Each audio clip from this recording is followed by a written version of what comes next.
I have a really great video regarding Cain and his offspring. This is probably something you never heard before, but as we uh, progress in time, we start to understand what was written in antiquity. And sometimes the simple things are the most complicated things that were written. Or sometimes people don't want to look into what exactly is being said. So let's take it up. This is a continuation of what my belief is on Cain. Okay, and we're going to take it up with when Cain is um, having offspring. And let's take it up here. We're in Genesis 4 here, and this is very fascinating because we're going to learn things about Cain and his offspring that is technology that we use today. So here we go.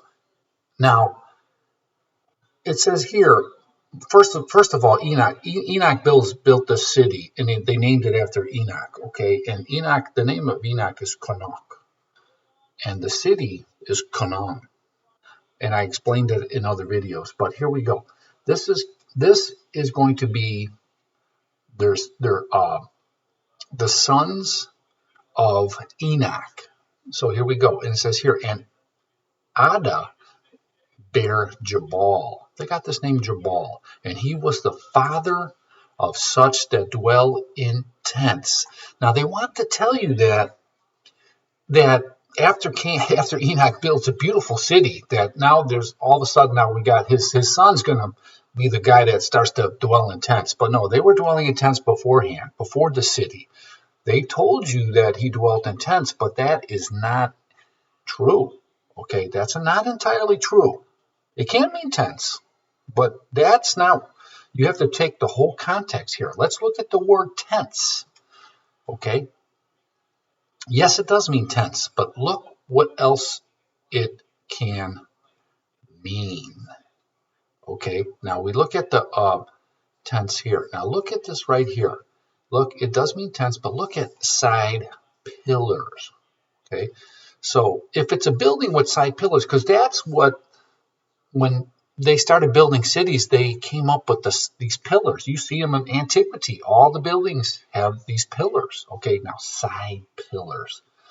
Now, when you go back and look at this, it was a building with side pillars. Okay, but it's very important to get the correct interpretation because we see the buildings with these side pillars. Now, look at this. Okay, look. Do Masonic buildings and lodges rooms frequently feature side pillars? Yes, yes. Okay. Do you see the word side pillars there? Do you see the word side pillar there? Okay. Do you see it? You see that? Okay. Do you see it? Listen to what I'm telling you here. Now, and you have to look at why. Why does we know Jabal means mountains, but any archaeological site that has pillars, look at this, pillars. Now, if you look at this, anything that has pillars, that's associated with the name Jabal, and I can see, I'm proving it here, that it's home to massive remaining pillars. Okay, so anything with with pillars comes back to the name Jabal. Okay, so when the passage says he's going to dwell in buildings with pillars. Okay, because this is a city now. They're not dwelling with tents and everything. They got pillars now. Now look at this right here. We'll go to the other brother, and his brother name was Jubal. Okay, and he was the father of all to such handle the harp and organ. Now you think, oh, it's just he's playing music. How nice. No, that's not what they're telling you here. He's not playing music. Okay, it has nothing to do with music. Nothing to do with music here. They're not. That's not the message they're conveying. Okay. First of all, when you look at the word handle, now this word handle means manipulate. Okay, that means manipulate. Okay, they manipulate. Now, what is the lie? What is this harp and organ? What are they going to manipulate? Okay, let's look at the lyre right here. This is what it means. Now, when they manipulate, see, when you go into this book here and you look at this word in 21, you look at Genesis 21, you want to know why. What do you mean? Where do you get your words at? You have to just go to the Hebrew here. And when you look at the word and you go here, and let me show you real quick, right here. And he was the father, means the father of, meaning the beginning of all who play. See, they got handle, but who play? What does the word handle mean? What does the word handle mean? It means to manipulate. Look, to manipulate. They're going to manipulate this. Okay, so when I say it's to manipulate the harp, and it has the word, you say, well, it's the harp, not the lyre. What's that? But if you look at the word, see the word here? See? There it is. That's what it means. But they got the name harp. But so let's break it down to find. Let's go back into the King James. So now I showed you that it is the lyre, to manipulate the lyre and the organ. Okay, the organ. But that word organ, if you look at the Hebrew, I didn't look at it, but it means pipes. Okay, so let's look at lyre. This right here. What is this? What does this thing do? Okay, look at what it does. Okay, it's a sound box, yes, and it has a resonator. A resonator is, if you read this, what a resonator is, it's a device that oscillates with greater amplitude at some frequency. So now they're manipulating frequencies. Okay, these are the people that are the father of manipulating frequencies. Now, if you have to you look at the world now, okay, you look at the world now, we manipulate frequencies, but there was a father. There was a father of the ones who manipulate with frequencies. And they're telling you here, okay, now, the pipe and organ, this is pneumatics, okay? They're pneumatic. So anything with pressures and valves, anything with pneumatics or hydraulics. Okay, so now when we read this book, well, you can believe what you want, but Jubal, which actually is the word tube in there. That's where we get the word tube. He's the father he's a father of the ones that begin to manipulate frequencies and hydraulics and pneumatics is what they're telling you. Okay. This is what they're telling you. And now more technology, because there's more technology here. Okay, she also bare Tubal Cain, an instructor. In other words, they're going to teach, it's a teacher of every artificer in brass and iron. Okay. Now, that's technology. Just like everything else you see in this passage, it's technology and the beginnings of technology. Even the buildings with pillars. In antiquity, you see buildings everywhere with pillars, side pillars. You ever wonder why they build with side pillars? Was it from the Romans? No, it was not from the Romans. This was the father right here. Jabal was the father of the one. He was the father of it all. That was the one that built with pillars. Okay, so now I'm telling you that Jabal was the builder of buildings with pillars. And it's right here. So now let's get back to the brass and iron. Now, very important brass and iron, because now, Cain is not, he's in the land of Nod. He's off the face of the earth, okay? He dwelt in the land of Nod, okay, right up here.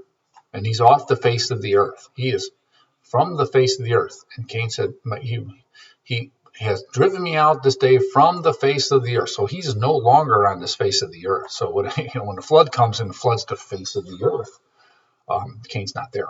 He's not on the particular area where the face of the earth is. He's off the face. He's in the land of Nod. But this is where they start everything. I got my ideas what the land of Nod is, but we're going to get there. But I just want to show you the technology of these people and the father of everything that we do today. You look at your car, anything that requires frequencies, hydraulics, pipes. This is our world. And it began with this man here and his offspring. Okay. The one that goes against Yahweh. Okay. The one that goes against Yahweh was the beginner of everything. Now, when Yahweh comes for these people, the Canaanites, not, Ham's son is called Canaan. Yes, sir. Ham's son is called Canaan, but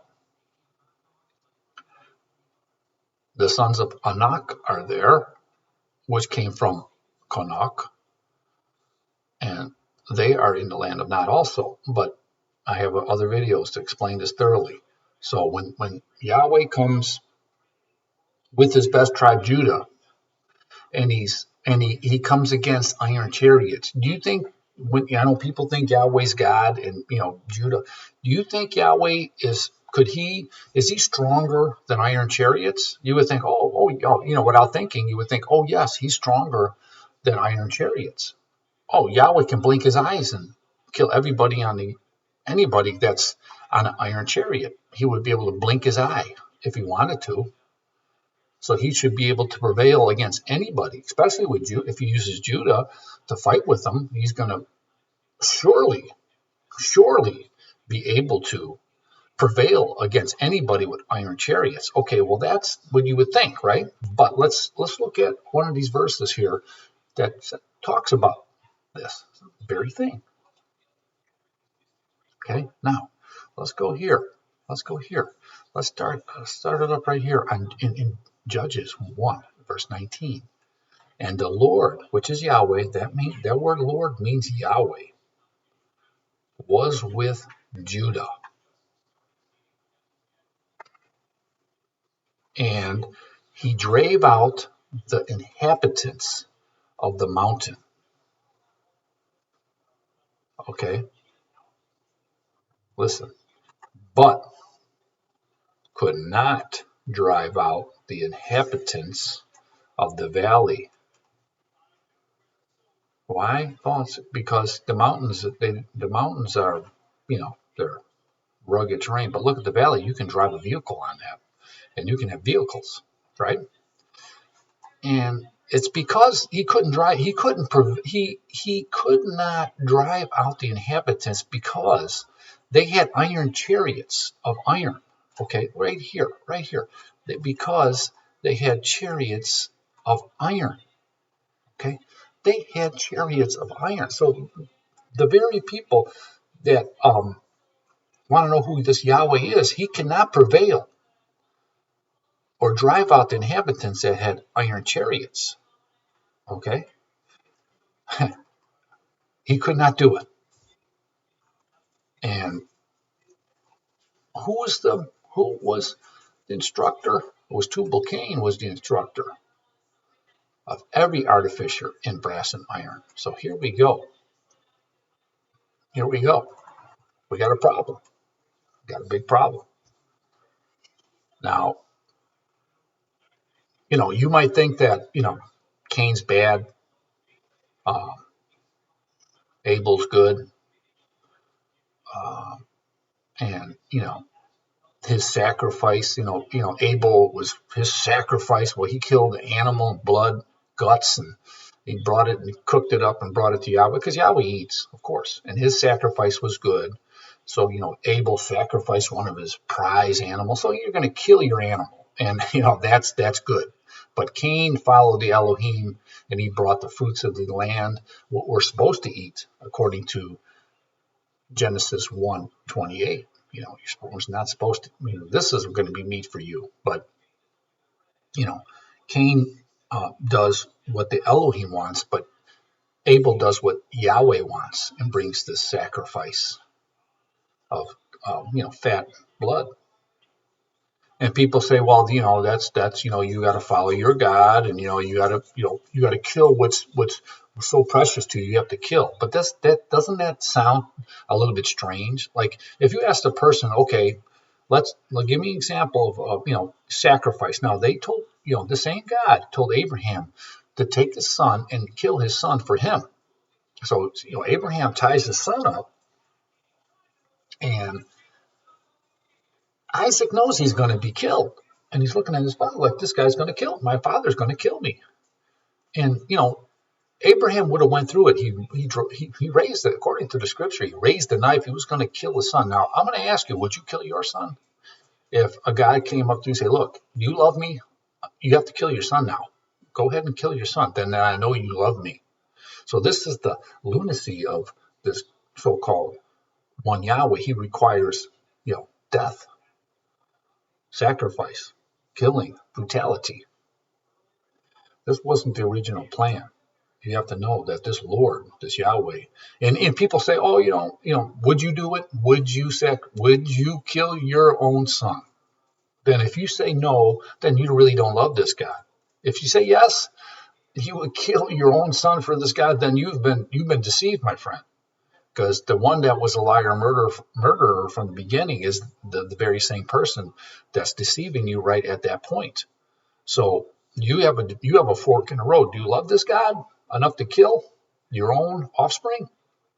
If you say yes, you're a different kind of man here than one that says no. Okay, the one that says no. So Cain didn't want to kill anything, but he was forced to. Like I have a video, you watch it. Cain, sin lied. Yahweh, they cornered him and made it. He had to open that door. The only way out was go through the door. He knew it. He had to face this thing about his brother wanted to kill animals and sacrifice. He didn't want to do it, but they required it from him. And if he did well, this Yahweh would give Cain everything. But because Cain was his offspring, but he didn't. He didn't. And he was faced. They tried to talk it out, but it was there's going to be a point where you're going to be faced with something that you don't want to do. And Cain was faced with that. He didn't understand it, but they came at him. He tried to talk, but it didn't come to talking. So then he had to rise up because he did not want to rise up. To rise up against somebody, meaning that if you're talking and you're rising up, it means the person that you're rising up is sin would they're ready to rumble, and because that's what Yahweh says, sin will be lying at your door. Like when you go out, you're gonna this is what you're gonna be facing. Your brother that's going to be adamant, and he's going to want to. If you don't do what this God says, there's no room for you, buddy. So this is what. So he's the same guy that would not kill his son. He's the same guy that was forced like this. Cain would never kill an animal just by killing an animal just for nothing, just for a sacrifice. But a man it could be forced into this war, these ultimatums, and it's tricky because Yahweh is the man of war, and this is what he is good at, causing man to commit atrocities on the earth. And Jesus came, he had another father, and he told you not to commit these atrocities. That's not the answer, because this is exactly what this God, he's going to face you with these calamities, and he's going to try to cause you to do what Cain did. Because let's face it, if somebody's trying to kill you or any part of your family, and they're not going to stop until either you're dead or your family's dead, what will you do? What will you do? Are you going to just sit there and just let this guy kill you and your whole family? Your instinct's going to kick in, and you're going to want to defend yourself. But anyway, that's. I just want to let you know about Enoch's offspring. Very remarkable where all this came from. And it tells you right here. But they want to say, well, you know, Cain was, Cain and his offspring, where they, the flood came and wiped them all out. Not so, not so, not so, because Yahweh floods the face of the earth, okay, but Cain is off the face of the earth. It says clearly here, he's driven me out from the face of the earth. He's not there. So when you go into Genesis 8 and you read that he flooded the face of the earth, is Cain, you have to ask yourself, is Cain and his lineages on the face of the earth? That the face of the earth is a different. You have to know that. You think the earth is a spinning ball in the sky. It's everything. The earth is just a round ball, but that's not the case. There's a barrier, and then there's other lands past that barrier. That's what they mean about the face. The face of the earth is where they were at that time. That's not everything. That's not everything. That is not everything. So, they told you the greatest lie they possibly ever tell you is that the earth is a spinning ball in space. That's a lie that's recorded in the book of Enoch. It's the greatest lie that destroys man to this day. It's the greatest of all lies, the spinning ball, astronomy. So, again, thanks for watching. If you like this video, like and subscribe. Thank you.